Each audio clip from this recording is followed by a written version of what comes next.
For today's video, we talk about history of Taguluan, Misamis Oriental.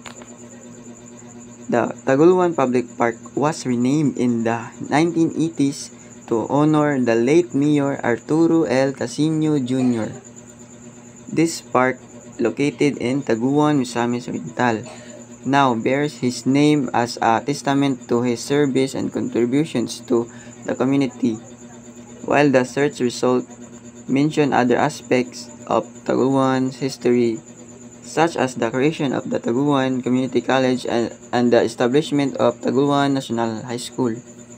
The story of Arturo Casino is specifically connected to the park's renaming.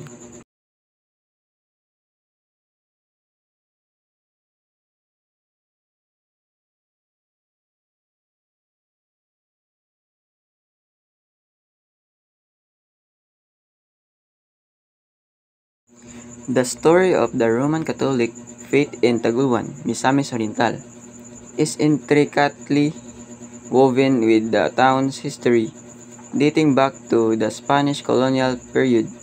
Taguan was one of the 5 Visitas churches established by Recollet missionaries in Cagayan de Oro's former territory in 1674.